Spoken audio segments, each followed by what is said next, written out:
নিকো উইলিয়ামসের আসার রিউমার শোনার পর অনেক এক্সাইটমেন্ট দেখতে পাইতেছি, অনেক ধরনের কথাবার্তা শুনতে পাইতেছি, যার মধ্যে বেশিরভাগই অবভিয়াসলি পজিটিভ ধরনের একটা মেন্টালিটি বার্সেলোনা ফ্যানদের কাছ থেকে আশা করা যাইতেই পারে, কারণ এই প্লেয়ারটাকে আমরা বিগত দুই সিজন না, এক সিজন ধরে, মানে লাস্ট সিজনে হান্ট করছি, কথাবার্তা চলছে, জানুয়ারিতেও আসতে পারে কিনা এই ধরনের একটা স্পেকুলেশনও ছিল।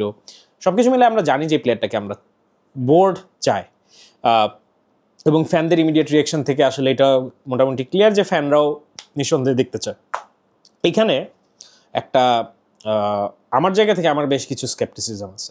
আমি শুধুমাত্র নেগেটিভ জায়গা নিয়ে কথা বলতে চাই না। প্রথমত একটা জিনিস ক্লিয়ার করি, Nico Williams is a great player, great winger, যার কারণে ওকে আর্সেনাল চায়, যার কারণে ওকে বায়ার্ন মিউনিক চায়, যার কারণে ইউরোপের এলিট ক্লাবসগুলো ডেফিনেটলি ওকে চায়। অ্যাথলেটিক বিলবাওয়ে ভালো খেলছে, স্পেনে he is a regular name. So প্রোফাইলের দিক থেকে everything checks, but practically Nico Williams আমাদের জন্য কতটা ভালো হবে, এবং দুই চান্স কতটুকু নিকো উইলিয়ামকে সাইন করানোর রিয়ালিস্টিক্যালি, লেটস টক অ্যাবাউট ইট। দেখেন, আমি একটা 3P রুল ফলো করি ফর এনি সাইনিংস। প্রথমটা হচ্ছে প্রোফাইল, সেকেন্ডটা হচ্ছে প্রাইস, থার্ডটা হচ্ছে পজিশন। আপনি কি ধরনের প্রোফাইলকে সাইন করতেছেন, তার প্রাইসটা কত, এবং তার পজিশনটা আপনার টিমে কোথায় হইতে যাইতেছে, এই তিনটা জিনিস মাথায় রাখা খুবই ইম্পর্টেন্ট। সো ফার্স্টে প্রোফাইলের কথা বলি। ডাইনামিক, ড্রিবলিং, স্কিলফুল উইঙ্গার, যে কাট ইন করতে পারে এবং যার গোল স্কোরিং ন্যাক খুবই ভালো। রিমাইন্ডস মি অফ এক্সিস্টিং একজন উইঙ্গার যে আমাদের অলরেডি আছে, not Lamine Yamal, it's Raphinha. ড্রিবলিংয়ের জায়গা থেকে, টেকিং প্লেয়ার্স অনের জায়গা থেকে আপনারা বলতে পারেন যে নিকো উইলিয়ামস প্রবাবলি একটু অ্যাহেড, বাট রাফিনিয়া ওভারঅল যে জিনিসটা আনে দ্যাটস সিগনিফিকেন্টলি একটা ডিফারেন্ট লেভেলে। So do we need Nico Williams in our team? এটা হচ্ছে ফার্স্ট কোয়েশ্চেন।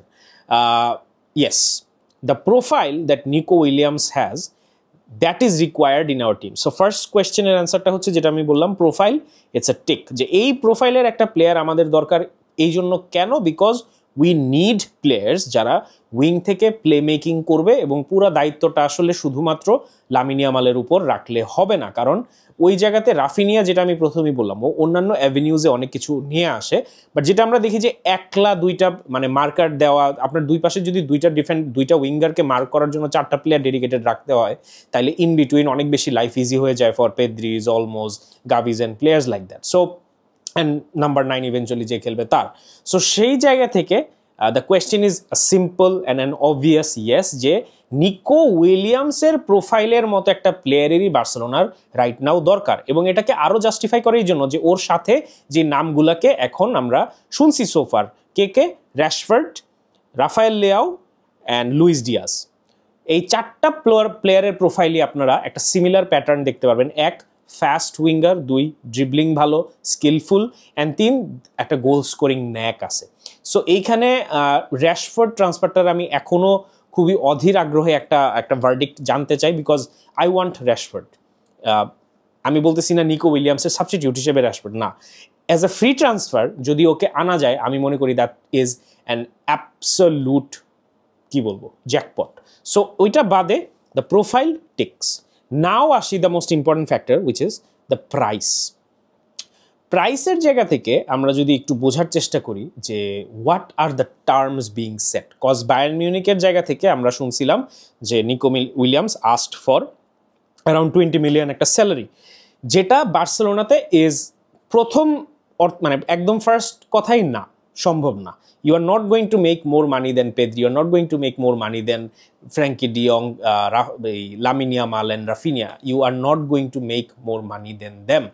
Same level হইতে পারে. So the maximum he can earn at Barcelona is somewhere around 16 million yearly. So এইটা মেনে আসবে কিনা, ইয়াং পার্সপেক্টিভ এজেন্টদের একটা অন্য রকমের বিজনেস এজেন্ডা থাকে, সব কিছু মিলায় দ্যাট ইজ ওয়ান ডিসকাশন। যদি 62 মিলিয়নের যে প্রাইস ট্যাগটা মোটামুটি দেখা যাচ্ছে, এবং 20 মিলিয়নের যে একটা স্যালারি ডিমান্ড দেখা যাচ্ছে, I am not in favour of that. আমি এই মানে এত টাকা খরচ করে নিকো উইলিয়ামসকে আনার পক্ষপাতী না। কিন্তু এখানে আবার একটা রিয়ালিস্টিক্যালি আমাদেরকে আরেকটা জিনিস একটু ফ্যাক্টর ইন করতে হবে যে আপনারা যদি অল্টারনেটিভটা দেখেন 85 মিলিয়ন দিয়ে কি লুইস ডিয়াজকে আনার কথা আসলেই হয়েছিল? যদি ওইটা একটা ফ্যাক্ট হয়ে থাকে, সেটা যদি একটা ফ্যাক্টর হয়ে থাকে, then we have to keep in mind যে আসলে ইজ ইট পসিবল, মানে to bring someone like Luis Diaz for 85 million, does that make sense? Luis ডিয়াজকে নিয়ে আমি পুরোপুরিভাবে নেগেটিভ না। আমি অনেককেই দেখতেছি মানে লুইস ডিয়াজকে ট্রল করে, লুইস ডিয়াজকে নিয়ে হাসাহাসি করে। আমার মনে হয় না আপনারা লিভারপুলের এনাফ খেলা দেখছেন to ridicule Luis Diaz. Pros and cons assess করা যেতে পারে, যেটা আমার মনে হয় নিকো উইলিয়ামসের ক্ষেত্রে যেরকম অবাধে সবাই খুশি হয়ে গেছে for some reason, dream coming true, don't give me hope, এই I don't feel like that. For Nico Williams, I genuinely do not feel like that. হ্যাঁ, এটা যদি রাফায়েল লিয়াও হইতো প্রবাবলি আ বেট, কজ আমার কাছে মনে হয় যে Rafael Leao is a better option than Nico Williams, and you can debate here, but আমার কাছে এটা ক্লিয়ারলি মনে হয়। সো ওই যে অ্যাজ আ প্লেয়ার আরও কিছু ভ্যারিয়েবলস এখানে আছে, ওইগুলো পরবর্তীতে, but simply as a player আমার কাছে মনে হয় যে if we are spending so much money, then maybe Rafael Leao is a better option. So ওই জায়গা থেকে নিকো উইলিয়ামসকে নিয়ে একদম অবাধে সবার ধরেই নেওয়া যে ইটস গোয়িং টু ওয়ার্ক, আমার মনে হয় realistically we have to keep that expectation in check, right? So প্রাইসের জায়গা থেকে I have serious question marks, I have serious doubts, এবং প্রাইসের জায়গা থেকে I am not going to break the bank for any player. এখন আপনি পৃথিবীর সবচাইতে মানে লুক্রেটিভ কে হইতে পারে? ডেজিরে ডুয়ে হইতে পারে, ভিটিনিয়া হইতে পারে, এমবাপেরে যদি আবার আনতে চান, আপনি রদ্রিগোরে আনতে চান, আমি কারো জন্যই I do not want to break the bank. বার্সেলোনার এখন একদম এটা রুল অফ থাম্ব হওয়া উচিত যে আমরা কোনো প্লেয়ারের জন্য, কোনো প্রোফাইলের জন্য we are not going to spend over our limits. এবং এই লেসনটা যদি বার্সেলোনা অলরেডি না শিখে থাকে, তাইলে ন্যারা যদি দ্বিতীয়বার বেলতলায় যায় খবর আছে, ঝামেলা হয়। সো শিখে নিতে হয়, প্রথম ধাক্কা, প্রথম ভুল থেকে অনেক কিছু শিখে নিতে হয়। সো নিকো উইলিয়ামসের ক্ষেত্রে আমার সবচেয়ে বড় কোয়েশ্চেন মার্কটা থাকবে, যেটা লুইস ডিয়াজের ক্ষেত্রে থাকবে, যেটা রাশফোর্ডের ক্ষেত্রে থাকবে, যেটা রাফায়েল লিয়াওর ক্ষেত্রে থাকবে। যে কোনো প্রোফাইলকেই যদি আমরা আনতে চাই, আমার কোয়েশ্চেন মার্ক সবসময় এটাই থাকবে যে what is the price tag, এবং যেই কারণে আমি পার্সোনালি একটু রাশফোর্ডের দিকে লিন করি, বিকজ ফ্রিতে যদি রাশফোর্ডের মতন একটা প্লেয়ারকে আমরা আনতে পারি, তাইলে I think currently that is the best possible outlet for Barcelona, keeping everything under consideration. Now let's finally come to the position part. এবং পজিশনটা আসলে শুধু প্লেয়ারের জায়গা থেকে না, আপনার টিমের কোন পজিশনে আপনি একটা রিইনফোর্সমেন্ট আনতেছেন, এটা বোঝাটা খুবই ইম্পর্টেন্ট। আমাদের যেই জায়গাগুলোতে সবচেয়ে বেশি রিইনফোর্সমেন্ট দরকার, সেটা হচ্ছে উইং, দুইটা ফ্ল্যাঙ্ক, সামনেও পিছনেও। এবং পিছনের জায়গা থেকে আমরা যেটা দেখলাম, যেটা শুনতেছি, যেটা বোঝা যাইতেছে, সেটা হচ্ছে যে with Gerard Martin, with Hector Fort, with Torre, with আরও কিছু La Masia names, Barcelona is reinforcing the backline with La Masia. The full back পজিশনে যে রিইনফোর্সমেন্টগুলো, সেখানে লামাসিয়া ইনকর্পোরেট করতেছে।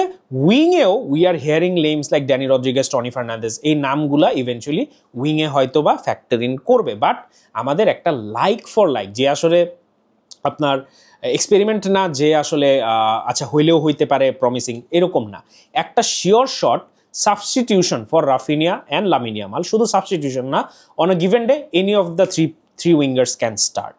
সেই জায়গা থেকে, যেহেতু we are letting Ansu Fati go, সেই জায়গা থেকে আমার কাছে মনে হয় the position is of paramount importance, যার কারণে Barcelona is even entertaining the kind of price tags that comes along with players like Rafael Leao, Nico Williams and so on so forth. So positioning এর জায়গা থেকে এটা আমরা ধরে নিতে পারি যে উইং পজিশনটাকে সবচেয়ে বেশি ইম্পর্টেন্স দেওয়া হচ্ছে এই জন্য যে আমাদের রাফিনিয়া এবং লামিন ইয়ামালের উপর যে একটা dependency throughout the season ছিল, সেই জায়গাটাতে we can not just expect.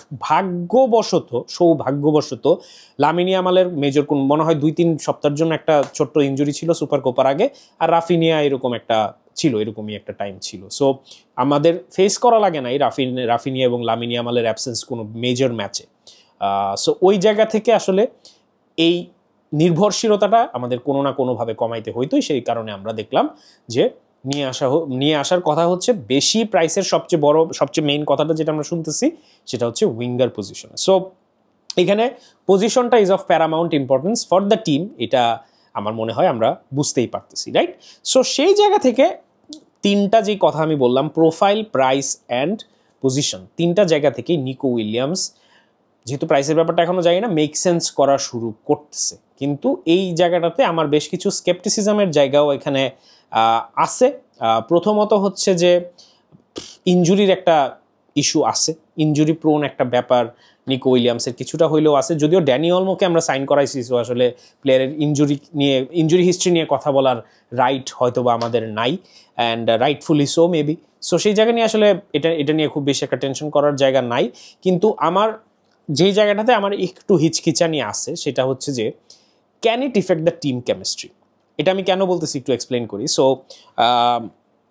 Nicco উইলিয়ামসকে যখন আনার কথা শুরু হয় তখন it triggered Raphinha, and it sort of set off a chain reaction, যেটা ফর্চুনেটলি আমাদের ফেভারে কাজ করছে। রাফিনিয়া ভালো খেলছে, রাফিনিয়া নতুনভাবে নিজেকে একটা উদ্দীপনা দিতে পারছে। অ্যান্ড এখন আবার নিকো উইলিয়ামসকে নিয়ে আসাটা কি কোনো দিক থেকে রাফিনিয়াকে আবার ওই কোয়েশ্চেন মার্কটা ছুড়ে দেওয়া যে না আচ্ছা ঠিক আছে, তুমি একটা সিজন ভালো খেলছো দেখে তোমার উপরে আমরা চোখ বন্ধ করে রিলাই করতে পারবো, ব্যাপারটা এরকম না। এই মেসেজটা যদি রাফিনিয়ার কাছে যায় অ্যান্ড ইন্টার্ন টিমের কাছে যায়, that could be something a bit tricky to handle. এটা আমাদেরকে মাথায় রাখতে হবে যে যখন আপনার একটা টিমের মতো খেলে, এবং এটা করাটা খুব ডিফিকাল্ট, যেটা লাস্ট সিজনে বার্সেলোনা করতে পারছে, the team was like a team. ওইখানে নিউ এডিশনও খুব বুঝে চিনতে মানে চিন্তা ভাবনা করে করা লাগে, এবং এটা না করতে পারলে অনেক ক্ষেত্রে কিছু জিনিস একটু অফসেট হয়। এবং আমি বলতেছি না যে নিকো উইলিয়ামসকে আনলে সমস্যা হবে কিনা, but there is a history with Nico Williams and with Raphinha and the overall team chemistry, যেটা is something that definitely the management needs to address. এটা জাস্ট এরকম হইলেই হবে না, যেটা টার স্টেগেনের ক্ষেত্রে আমরা দেখছি যে আচ্ছা ঠিক আছে আমাদের প্লেয়ার লাগছে, আমরা নিয়ে আসছি, তোমার কাছে এক্সপ্লেনেশন দেওয়ার মতো কিছু নাই। এইখানে ব্যাপারটা না, because Raphinha is important, because Raphinha is Ballon d'Or contender player যেই সিজনে খেলছে, এবং আপনারা অনেকেই বলতে পারেন নেক্সট সিজন এটা করতে পারবে কিনা, নেক্সট সিজন শুরু হইলে বলতে পারবো, এর আগে বলা যাবে না। সো সেই জায়গা থেকে we have to keep in consideration that Rafinha won us most number of matches last season. Rafinha was one of the biggest protagonists. Rafinha was the MVP of La Liga the entire season. So সেই জায়গা থেকে we cannot risk bringing someone new and upset the existing profile that has served us so much. আমি বলতেছি না যে এই কারণে Nico Williams is not a suitable profile, but আমি বলতেছি যে these are questions that the board needs to answer first, have a solution, have an answer ready, and then they should go for it. So আমি simply যেটা বলার চেষ্টা করতেছি যে Nicco উইলিয়ামকে sign করানো বা সাইন করাইতে পারাটা আমাদের জন্য ডেফিনেটলি একটা বিশাল ব্যাপার হইতে পারে, বাট ব্যাপারটা এরকমও না যে আমরা মেসিকে সাইন করাইতেছি, আমরা রোনালদোকে সাইন করাইতেছি, এই লেভেলের খুশি এখনই হয়েন না। নিকো উইলিয়ামস এখনও কিছুই অ্যাচিভ করে নাই, না ক্লাব লেভেলে না ইন্টারন্যাশনাল লেভেলে। আছে ঠিক আছে, একটা ইউরো জিতছে, বাট ওটা স্পেনের সবাই জিতছে, যারা যারা ছিল স্কোয়াডে সবাই জিতছে, সো যাদের অনেকেই আমাদের জন্য খেলে। So there is nothing hugely knew that Nico Williams is bringing. So আমাদের এক্সপেকটেশনটাকে একটু আমার মনে হয় লিমিট করতে হবে। আমি খুবই প্যাসিমিস্টিক এবং খুবই ক্রিটিক্যাল শোনাইতেছি এই জন্য যে the reaction I am seeing amongst the fans, the reaction that I am seeing is like we have signed a global superstar who has proven everything.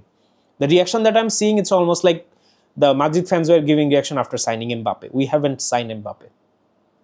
The rumors are not about Mbappe. I'm sorry if I'm spoiling the party, but take it with a pinch of salt. You should have your realistic expectations from signings, and আরো অনেকগুলো variables আছে, সেটাকে মাথায় রেখে চিন্তা করাটা আমার মনে হয় বুদ্ধিমানের কাজ হবে বার্সেলোনার ফ্যানদের জন্য। কারণ let me remind you, Griezmann, Coutinho, Dembele, ফ্যানরা তখনও অনেক এক্সাইটেড ছিল। সো আমি all I am saying guys, every single transfer we are going to complete, we must factor in profile, price, position. তিনটার একটা জায়গাতেও we can't compromise, especially the finances part. Let's see what happens.